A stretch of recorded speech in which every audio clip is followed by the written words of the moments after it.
iba, masarap daw ang talong. Ang sabi ko naman, kumporme sa talong. May tunay na talong at may peking talong.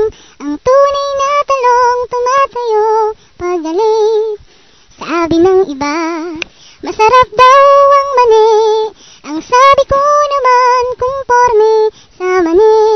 May tunay na mani at may peking mani. Ang tunay na mani nababasa ng ihi. Sabi ng iba, masarap daw ang itlog. Ang sabi ko naman, kumporme sa itlog. May tunay na itlog at may peking itlog. Ang tunay na itlog kumakalog, may buhok. Sabi ng iba, masarap daw ang gata. Ang sabi ko naman, kumporme sa gata.